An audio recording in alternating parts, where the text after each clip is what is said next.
Hola, ¿cómo están? Bueno, yo estoy de duelo.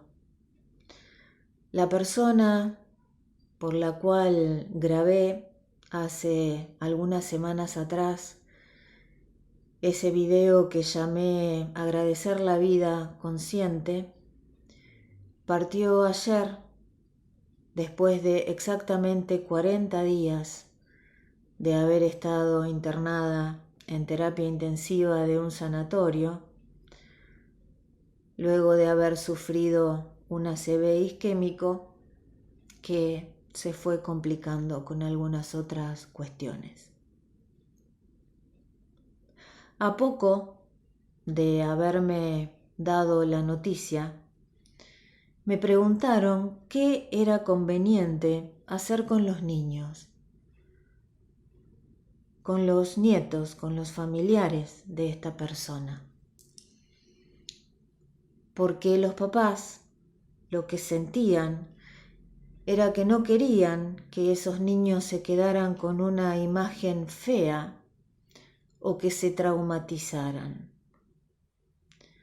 Entonces yo partí por preguntar cuál era la actitud de esos niños, porque no era lo mismo que los papás, que los adultos quisieran hacerlos participar de esa situación y los niños se negaran, a que fuera al revés, a que los niños quisieran ir y los que estuvieran dudando o se negaran directamente fueran los papás. Este segundo ejemplo era el caso. Por lo tanto, lo que les dije fue lo siguiente, que era absolutamente positivo el hecho de llevarlos, porque el ver a la persona muerta era el primer paso para empezar a transitar el proceso del duelo, porque es muy poco probable elaborar una pérdida cuando no se tuvo la visión, cuando no se estuvo frente a esa persona que partió. ¿Por qué? Y fundamentalmente en los niños, por una cuestión de ilusión, de seguir viviendo con una expectativa de, bueno, en algún momento va a volver, en algún momento va a aparecer, llevo tantos días sin verla que puede volver en cualquier momento. Y esto es generar una ilusión que es irreal. Y generalmente cuando hay una ilusión irreal, la forma de alimentar esa ilusión irreal es con mentiras, con inventos, tratando de malabarear cosas que no tienen sentido alguno, porque tarde o temprano la realidad aflora y nos golpea.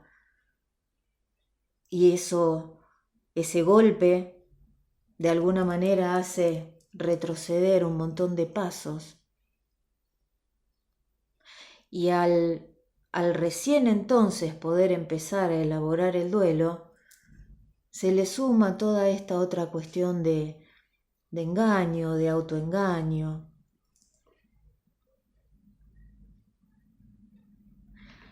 Además le aclaré a esta persona que también era absolutamente importante hacer explícito, hasta con lujo de detalles, qué era lo que esos niños se iban a encontrar.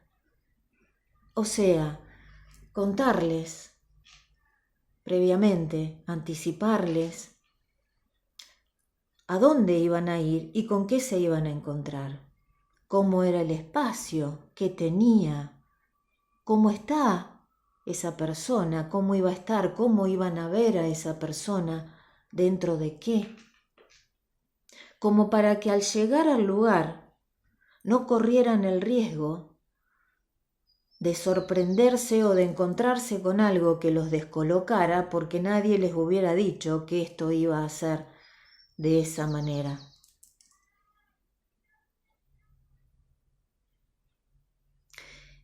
Y después, entre todo lo que en lo personal fui viviendo ayer y seguiré viviendo mientras mi propio duelo dure, me pregunté,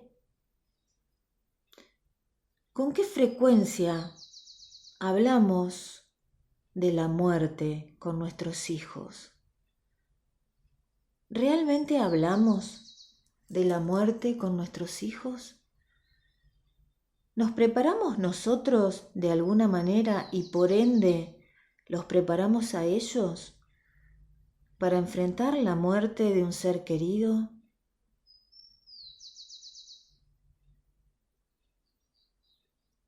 En líneas generales, hablar de la muerte sigue siendo un tema tabú, porque da miedo, porque asusta, porque es algo desconocido, porque es algo que no tenemos la posibilidad de que alguien haya vuelto y nos cuente cómo es esta cuestión. Entonces entran en juego un montón de situaciones, de creencias, de fe, absolutamente personalísimas, pero es como no, de esto no se habla. ¿Cómo nos vamos a poner a hablar de la muerte? ¿Y por qué no? ¿Y por qué no? Hace 2 días se celebró Halloween, una fiesta de los muertos.